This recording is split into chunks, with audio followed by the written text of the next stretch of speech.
Just as the title states, this video covers the Thief class, as well as the stealing abilities or skills throughout the FF games until the 14th. The Thief was often a weaker version of the Warrior, but faster and nimbler. Just like the Warrior with the Knight and Paladin, the Thief was oftentimes an inferior version of the Ninja, either stats-wise or ability-wise. It could usually equip swords, but was more fond of the daggers and sometimes more exotic weapons like boomerangs, as well as light or medium armors to allow it to move freely. Though the Thief was here since the very first FF, it didn't have a stealing ability until the third Final Fantasy. This skill gained many innovations, especially Moogle that was often a mix between the attack and steal commands. One of the first classes appearing by default when starting a new game, the Thief was almost a cheaper warrior. It couldn't equip the strongest weapons nor the sturdiest armors, so it didn't hit as hard as a warrior, but was at least the second most physically resilient class. It had the most agility though, allowing it to be one of the first to act in each turn. The NES sprite was only reused, although color swapped, in the NES FF2. From the third episode, it got this green bandana on the head that was however often reused in remakes and other games. It evolved into the ninja once the requirements were met. Before talking about the playable characters, let's mention the secondary character Paul, that pretended to be the greatest thief in the world. In the NES version, he had a black ninja sprite that was customized in the remakes. He helped your characters at some points in the main story, often like a Deus Ex Machina. Let's turn back our attention to the protagonists. Once again, because of the skill-based advancement, we had to look at the starting stats, base equipments, the character design and backstory of a character to pinpoint someone as a thief. Overlooking Guy's NES sprite that was just a blue FF1 thief, Layla, although she was a temporary character, was fit to the thief archetype. Captain of a pirate band, she tried to steal all your belongings after luring you on her ship, before agreeing to join your cause after you beat up her whole crew. Her starting equipment included a dagger and a sword, more so that her weapon affinities were leveled in daggers, swords and a little less in bows too, while her stats leaned clearly toward agility and an average strength. This was the first time that the thief could finally steal items. Your success rate depended on the job's level. It wasn't unlocked at the same time depending on the version. Obtained in the second batch of jobs in the original, it was available in the first set in the DS, which reunited again the 6 primal classes of the first FF. About the abilities brought to your team, it was useful in both versions.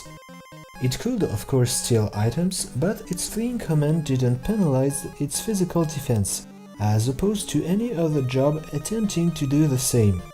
And finally, it could open locked doors without using any magic key. In the NES version, most of the enemies only had potions or antidotes to steal from, whereas the thief's fleeing worked every time save for special fights.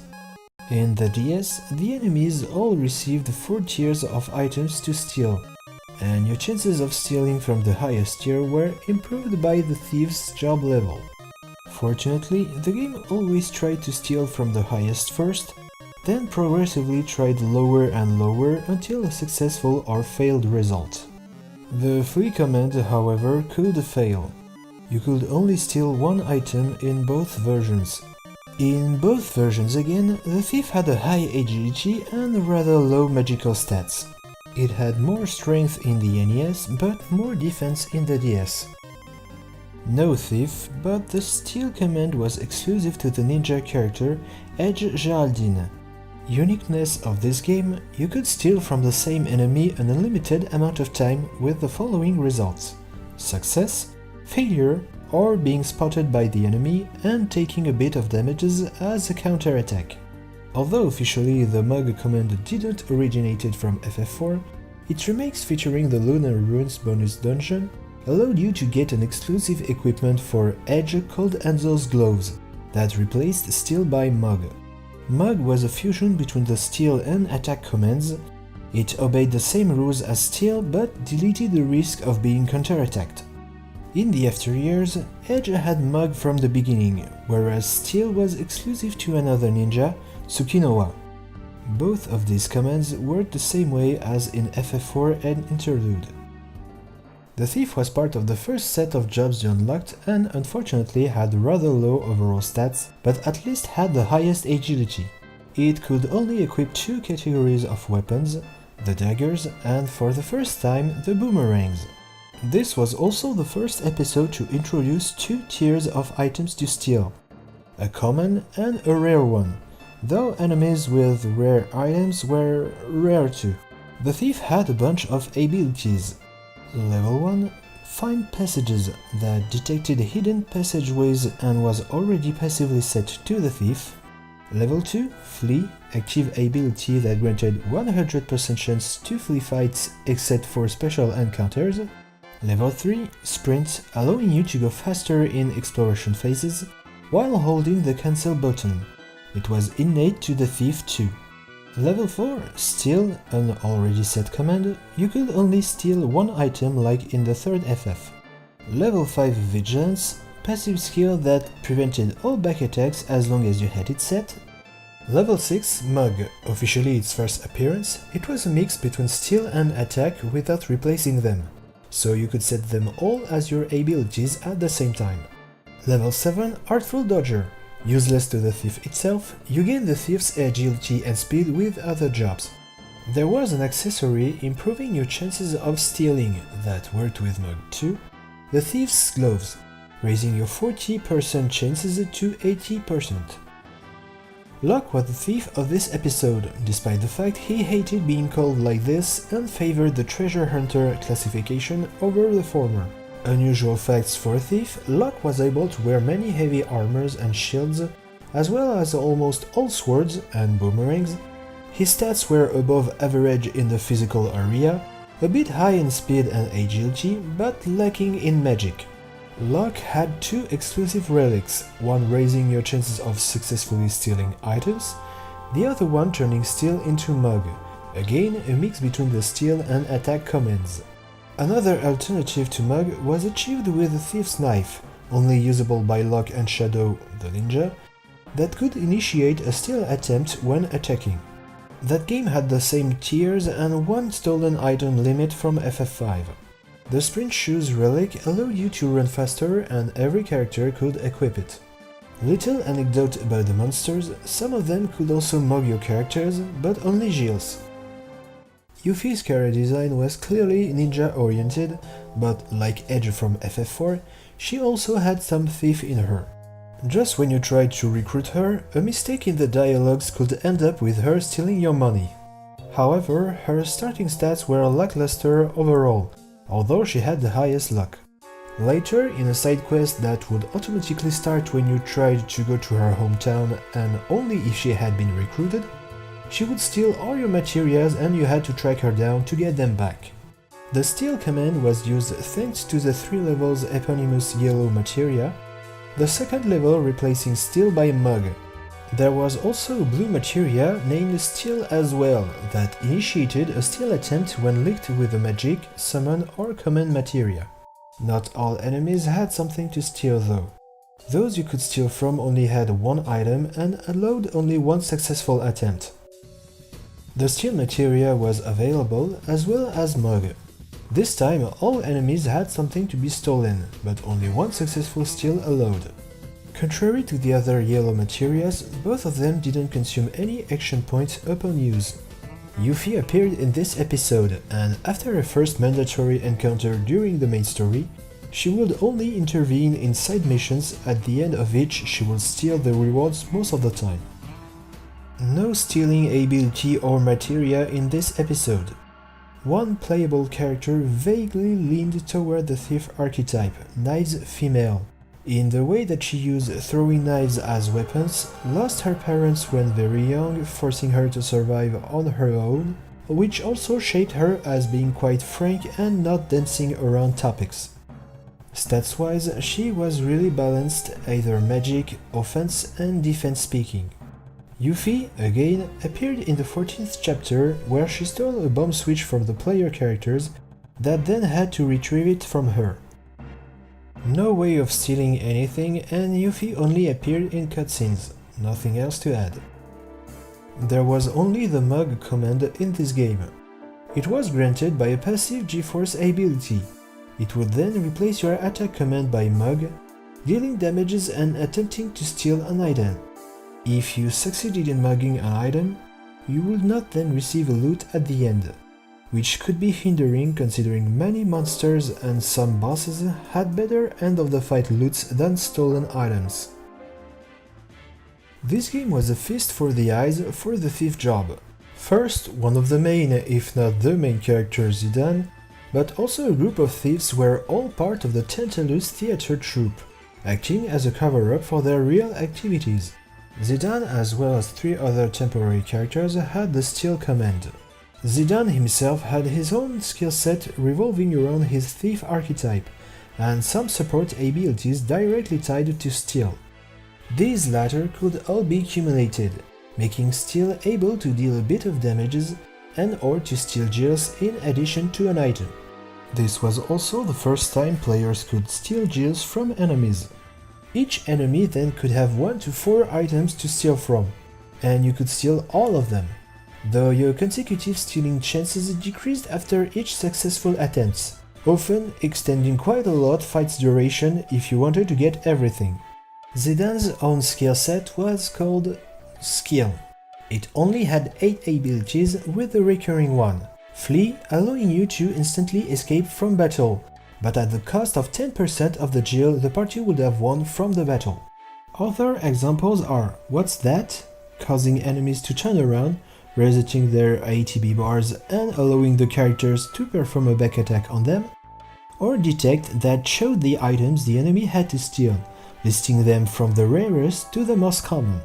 Zidane also impersonated the romantic idea of the thief, with the skill Sacrifice that sacrificed Zidane to restore HP and MP to the other party members, and he was also the only character with a Protect Girls support ability, intercepting enemies' physical attacks aimed at a female party member low on health.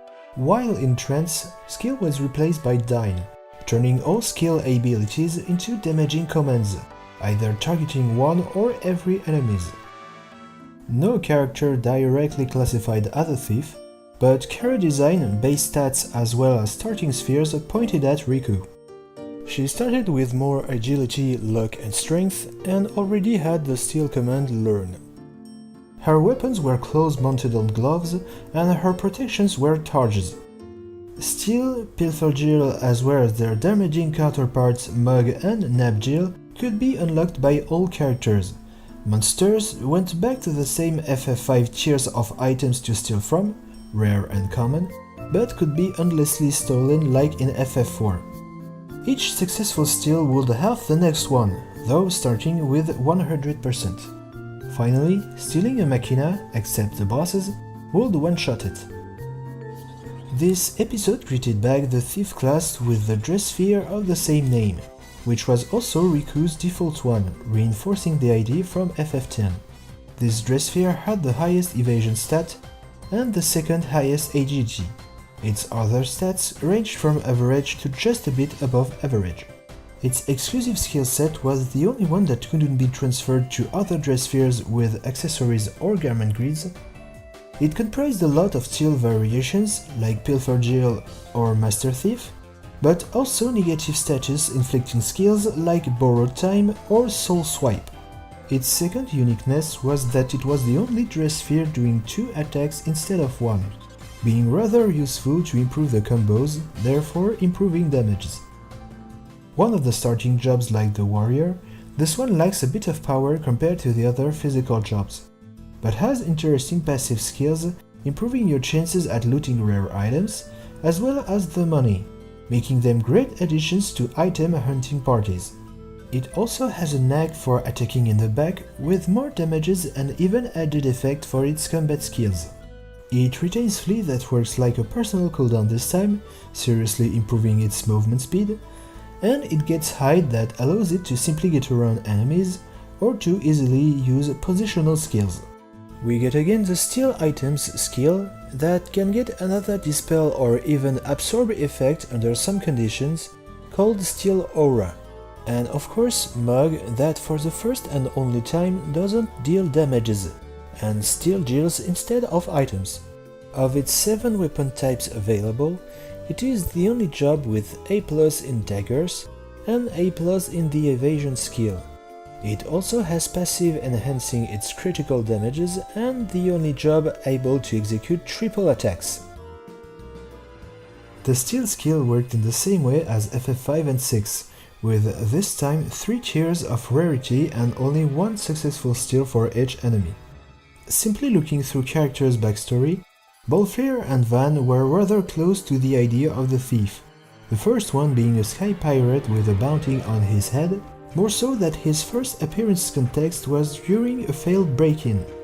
The second character, Van, was an orphan that lived in an underground town, more or less forced to steal to survive or to resist against the occupying Arcadian soldiers. He too broke in trying to get back what was his and preceding Baleflare by not much.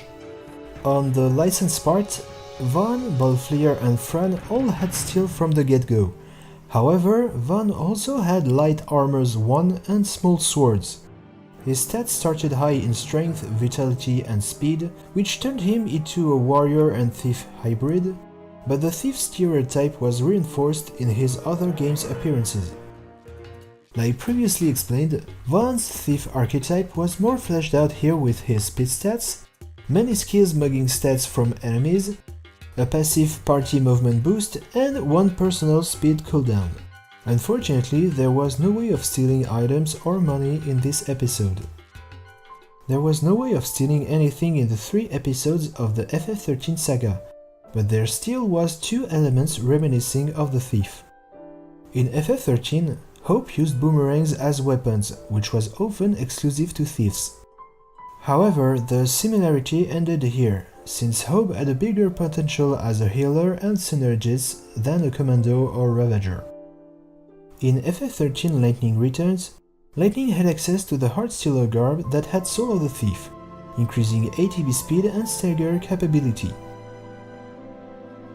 The Rogue is informally the Thief, the class story confirming that they were previously called the Thieves Guild, and, although they changed their name, they kept being stealthy Avengers obeying an etiquetted code of honor.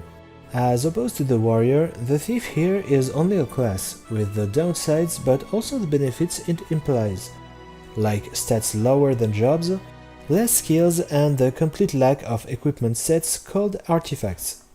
Benefits-wise, its combat skills and many of its traits are inherited by its job, meaning that it keeps an important role of strong foundations.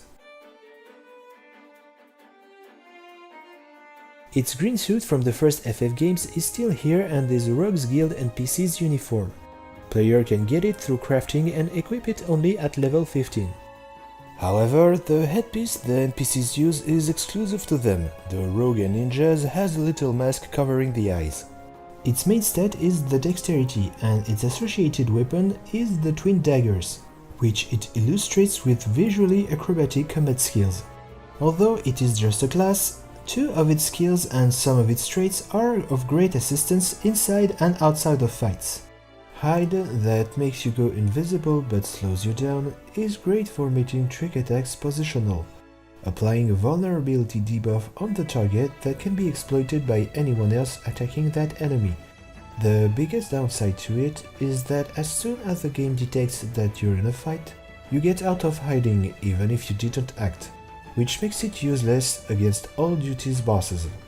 2 of its traits grant you a running speed higher than all the other classes and jobs, as well as a substantial falling damages reduction. The Steal skill, or more exactly its Mug counterpart, is here, although its effects are indirect. It grants you a chance of getting another loot once the enemy you used it on dies.